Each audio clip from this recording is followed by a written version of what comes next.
شهر عظيم قد تسامى قدره وعلى رباه تنزل القرآن.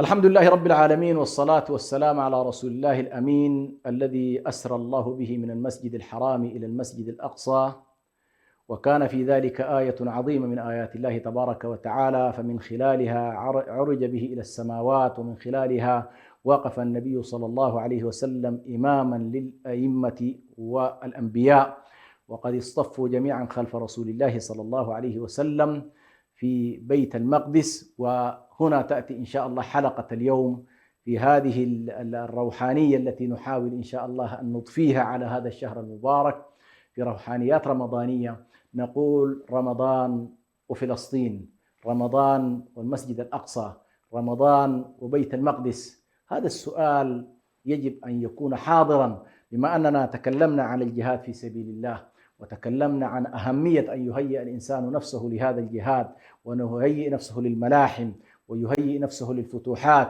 فنحن نرى اليوم تتداعى علينا الأمم، كما أخبر النبي صلى الله عليه وسلم: تتداعى عليكم الأمم كما تداعى الأكلة إلى قصعتها. قالوا: أمن قلة نحن يومئذ يا رسول الله؟ قال: بل أنتم يومئذ كثير ولكنكم غثاء كغثاء السيل، ولا ينزعن الله المهابة من صدور عدوكم منكم، ولا يغذفن في قلوبكم الوهن. قيل: ما الوهن يا رسول الله؟ قال: حب الدنيا وكراهية الموت.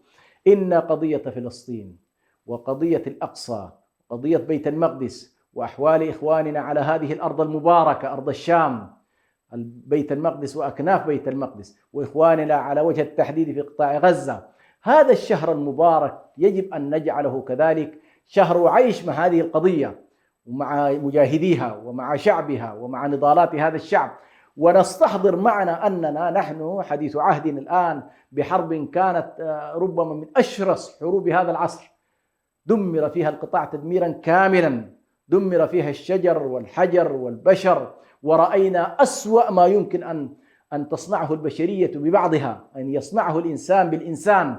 رأينا كيف أن هذا الطغيان العالمي حشد خيله ورجله وحشر طائراته وبارجاته وكل ما لديه في قطاع محدود وفي مساحة محدودة.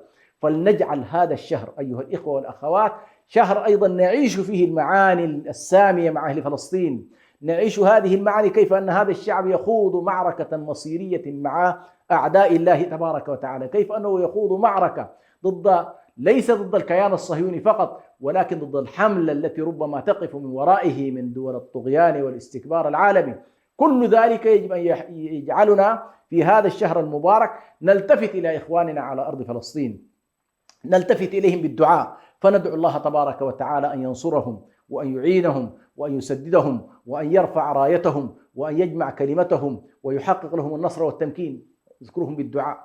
نذكرهم كذلك في هذا الشهر المبارك بالمال، فهم أحوج الناس في هذا الشهر إلى أن نقف معهم.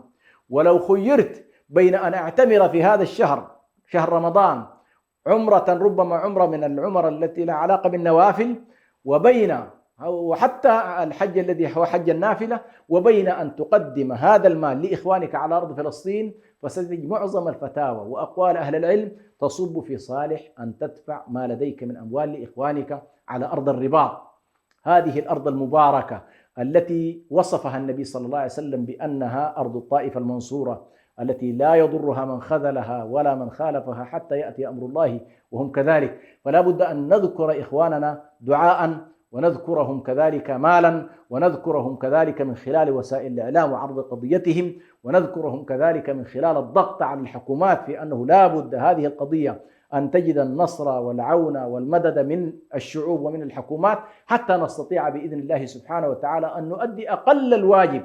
أقول أقل الواجب لأن الواجب علينا كبير والمسؤولية عظيمة، وكثير منا اليوم تقريبا هو يشعر تماما بحجم الخذلان وحجم التقصير الذي حصل لإخواننا هناك، ولكن الله سبحانه وتعالى يفتح لنا في رمضان نوافذ عديدة حتى نستطيع إن شاء الله أن نعوض ما فات، وأن نحاول نصر إخواننا سواء كان على أرض فلسطين أو حتى بقية المواقع وبقية القضايا. خصصت فقط فلسطين كنموذج، ولكن لا ننسى كل المواقع، إخواننا في اليمن، يعانون، إخواننا في السودان يعانون، فلنجعل شهر رمضان شهر القضايا الحية التي لا بد أن نقف معها ونسندها. والسلام عليكم ورحمة الله وبركاته. شهر عظيم قد تسامى قدره وعلى رباه تنزل القرآن.